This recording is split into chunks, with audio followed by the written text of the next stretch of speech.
வணக்கம். இந்த வீடியோவில் யூனிட் 7ல் இருக்க தமிழ் அறிஞர்களும் தமிழ் தொண்டும் அப்படின்ற தலைப்பில் தேப்போ மீனாட்சி சுந்தரனாரை பற்றின முழுமையான தகவல் தான் நம்ம இந்த வீடியோவில் பார்க்க போகிறோம். வாங்க வீடியோக்குள்ளே போகலாம். தேப்போ மீனாட்சி சுந்தரனார் அவரோட முழு பெயர் பார்த்தோம்னா தென்பட்டினம் பொன்னுசாமி மீனாட்சி சுந்தரனார். இவர் பிறந்தது 8 ஜனவரி 1901. இவர் பிறந்த இடம் பார்த்தோம்னா சிந்தாதிரிப்பேட்டை, சென்னை. இவரோட தந்தை பொன்னுசாமி, தாயார் ருக்குமணி அம்மையார். இவர் காலம் 20ஆம் நூற்றாண்டு. எந்தெந்த துறையிலலாம் சிறந்து விளங்கினார் அப்படின்னா தமிழியல், மொழியியல், இலக்கியம், கல்வி, இந்த துறைகளெல்லாம் சிறந்து விளங்கினார். இவருக்கு சிறப்பு பெயர்கள் இருக்குது. பன்மொழி புலவர், பல்கலை செல்வர் அப்படின்ட்டு சிறப்பு பெயர்களும் இவருக்கு. இவர் மதுரை பல்கலைக்கழகத்தின் முதல் துணைவேந்தராக இவர் இருந்திருக்காரு. இவங்களுக்கு வழங்கின விருதுகள் பார்த்தோம் அப்படின்னம்னா பத்மபூஷன், அடுத்தது கலைமாமணி விருது கொடுத்துருக்காங்க.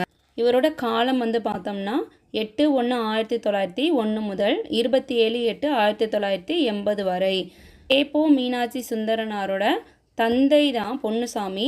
அவர் தமிழ் அறிஞர்கள் மீது வச்சிருந்த பற்றின் காரணமாக தான் இவருக்கு யாரோட பேர்னா மகாவித்துவான் மீனாட்சி சுந்தரத்தோட பிள்ளை, அவரோட பெயரை தன்னோட மகனுக்கு சூட்டியிருக்கிறாரு. அதனால தான் இவரோட பெயர் தேப்போ மீனாட்சி சுந்தரனார் அப்படின்ட்டு இவருக்கு பெயர் வந்தது. இவரோட மூத்த சகோதரர் தேப்போ கிருஷ்ணசாமி புலவர். இவர் நாடக கலைஞராகவும் தேசப்பட்டு கொண்டவராகவும் இவர் விளங்கினார்.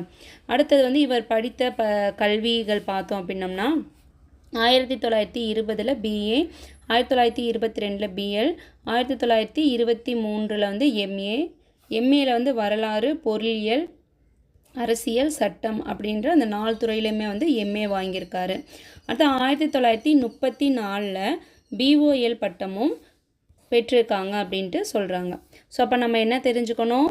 1920 பிஏ, 1922 பிஎல், 1923 4 பிரிவுகளில் எம்ஏ வாங்கியிருந்தார்.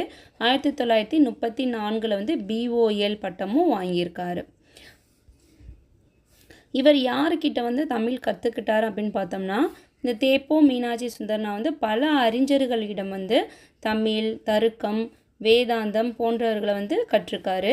அவரோட குறிப்பாக யார் அவரோட ஆசிரியர்களாக இருந்திருக்காங்க அப்படின்னு பார்த்தோம்னா கோ வடிவேலு செட்டியார், காரா கோவிந்தராச முதலியார், அடுத்தது திருமணம் கே செல்வ கேசவராய முதலியார். இவங்கக்கிட்ட எல்லாருமேட்டையும் தமிழ், இலக்கியம், வேதாந்தம் அப்படின்றத ஃபுல்லாமே இவர் கற்றுருக்கிறாரு.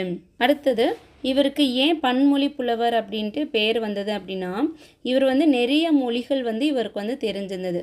உதாரணமாக தமிழ், சமஸ்கிருதம், தெலுங்கு, கன்னடம், மலையாளம், இந்தி, ஃப்ரெஞ்சு, ஜெர்மன், இந்த லாங்குவேஜஸ் எல்லாமே நல்லா தெரிஞ்சிருந்தது தேப்போ மீனாட்சி சுந்தரனாருக்கு.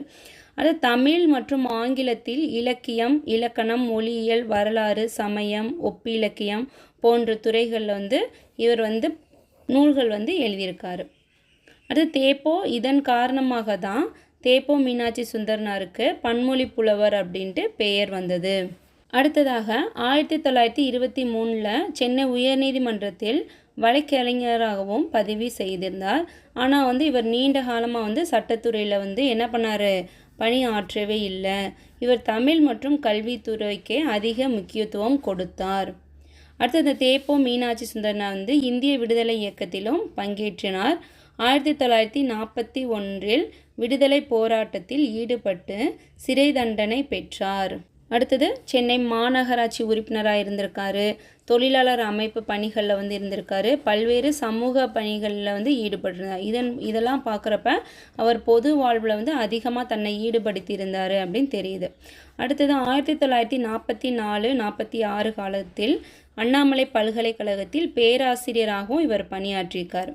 அடுத்து 1958 அண்ணாமலை பல்கலைக்கழகத்திற்கு சென்று தமிழ் மற்றும் மொழியியல் துறைகளின் வளர்ச்சியில் முக்கிய பங்காற்றினார். இவர் தேப்போ மீனாட்சி சுந்தரனா 1954 சென்னை மாநில கல்லூரியில் முதன்மை பேராசிரியராக பணியாற்றியிருக்காரு. அடுத்தது 1961 சிக்காகோ பல்கலைக்கழகத்தில் தமிழ் பேராசிரியராக பணியாற்றினார்.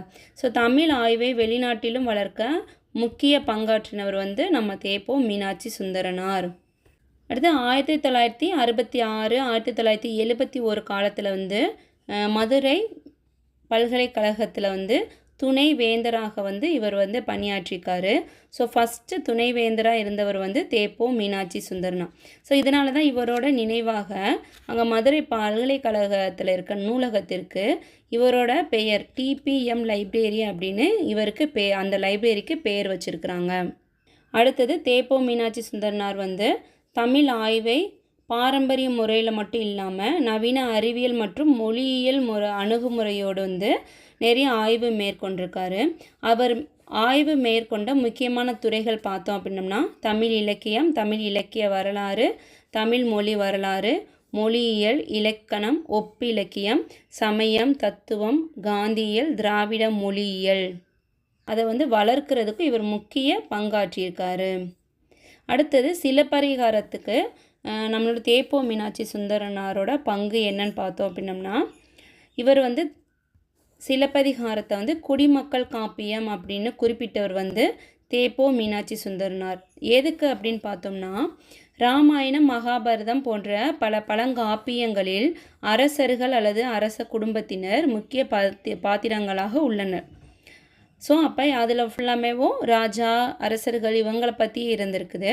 பட் ஆனால் சிலப்பதிகாரத்தினோட மைய கருத்தே பார்த்தோம்னா கோவலன், கண்ணகி அப்படின்னு குடிமக்கள் வாழ்கிற மக்களை பற்றி இருக்கிறதுனால இவர் வந்து சிலப்பதிகாரத்திற்கு குடிமக்கள் காப்பியம் அப்படின்னு பேர் வச்சுருக்காரு. ஸோ அடுத்தது சிலப்பதிகாரத்தை வந்து நாடக காப்பியம் அப்படின்னு சொல்லியிருக்கிறாரு. ஸோ சிலப்பதிகாரம் குடிமக்கள் காப்பியம் என்று கூறியவர் வந்து தேப்போ மீனாட்சி சுந்தரனார். அதே மாதிரி சிலப்பதிகாரம் நாடக காப்பியம் அப்படின்னு சொன்னவரும் தேப்போ மீனாட்சி சுந்தரனார்.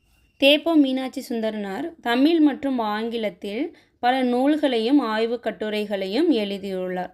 முக்கியமாக பார்த்தோம்னா தமிழ் மொழி வரலாறு, தமிழ் இலக்கிய வரலாறு, சமண தமிழ் இலக்கிய வரலாறு, தமிழும் பிற பண்பாடும், குலசேகரர் இலக்கியம் தொடர்பான ஆய்வு கட்டுரைகள், அடுத்த மொழியியல் ஆய்வுகள், ஒப்பிலக்க ஆய்வுகள். ஸோ இவரோட இது வந்து பார்த்தோம்னா ஹிஸ்ட்ரி ஆஃப் தமிழ் லிட்ரேச்சர் அப்படின்னு அண்ணாமலை பல்கலைக்கழகத்துடன், அடுத்தது சமண தமிழ் இலக்கிய வரலாறு என்ற நூலும் அவருடைய படைப்பாக நூலக பதிவுகளில் காணப்படுகிறது. ஸோ இதுவும் அவரோட நூலக பதிவு அப்படின்னு சொல்கிறாங்க. அடுத்து இவர் செய்த சாதனைகள் இதை பார்த்தோம் அப்படின்னம்னா இவர் வந்து தமிழை உலகளாவிய கல்வி மற்றும் ஆய்வு தளத்துக்கு எடுத்து சென்றார். அதாவது சிகாகோ பல்கலைக்கழகத்தில் தமிழ் கல்வி வளர்ச்சிக்கு அவர் வந்து உதவினார். அடுத்து தமிழ் இலக்கிய வரலாறு மற்றும் தமிழ் மொழி வரலாறு தொடர்பான ஆங்கில சொற்பொழிவுகள் மூலம் தமிழர் அறியாதவர்களும் அறியும் வகையில் பணியாற்றினார். ஸோ தமிழ் தெரியாதவங்களுக்கும் தமிழ் தெரிகிற மாதிரி அவர் என்ன பண்ணார் அப்படின்னா சொற்பொழிவு வந்து ஆற்றிருக்கார். அடுத்தது அவருக்கு வழங்கப்பட்ட முக்கியமான விருதுகள் மற்றும் சிறப்பு பெயர்கள் பார்க்கலாம். ஸோ இவருக்கு வந்து பத்ம பூஷன் வந்து கொடுத்துருக்காங்க. மத்திய அரசின் உயரிய குடிமக்கள் விருதான பத்ம பூஷன் விருதை வந்து இவர் வாங்கியிருக்காரு. அடுத்து தமிழக அரசோட கலைமாமணி விருதும் வாங்கியிருக்காரு. இவரோட சிறப்பு பெயர்கள் பார்த்தோம் அப்படின்னம்னா பன்மொழி புலவர், பல்கலை செலவர், நடமாடும் பல்கலைக்கழகம், பெருந்தமிழ்மணி, குருதேவர் அப்படின்னு இவர் சிறப்பு பெயர்களை வந்து போற்றப்படுகிறார். அடுத்தது தேப்போ மீனாட்சி சுந்தரனார் கலை களஞ்சியத்தில் 88 கட்டுரைகள் எழுதியதாக வாழ்க்கை வரலாற்று தகவல்கள் குறிப்பிடுகின்றன. அது பார்த்தோம்னா தமிழ் எழுத்தியல், மொழியியல், இலக்கியம், தத்துவம் இதே மாதிரி நிறைய துறைகளில் வந்து இவர் என்ன பண்ணியிருக்காருன்னா நிறைய கட்டுரைகள் வந்து எழுதியிருக்காங்க. அடுத்தது உலகளவில் தமிழ் ஆய்வை வளர்த்த அறிஞர்களில் தேப்போ மீனாட்சி சுந்தரனாரும் முக்கியமானவர். உலக தமிழ் ஆராய்ச்சி மன்றம் உருவாக்கப்பட்ட காலகட்டத்திலும் அவர் முக்கிய பங்காற்றினார். அதன் தலைமை மற்றும் துணை தலைமை பொறுப்புகளில் உலகின் பல தமிழ் அறிஞர்கள் இணைந்தனர். ஸோ நம்ம இந்த வீடியோவில் தேப்போ மீனாட்சி சுந்தரனாரை பற்றின அனைத்து தகவல்களும் பார்த்தோம். இது உங்களுக்கு பயன்படும் நினைக்கிறேன். அடுத்த வீடியோவில் யூனிட் 7 வர அடுத்த அறிஞரை பற்றி பார்க்கலாம். தேங்க்யூ.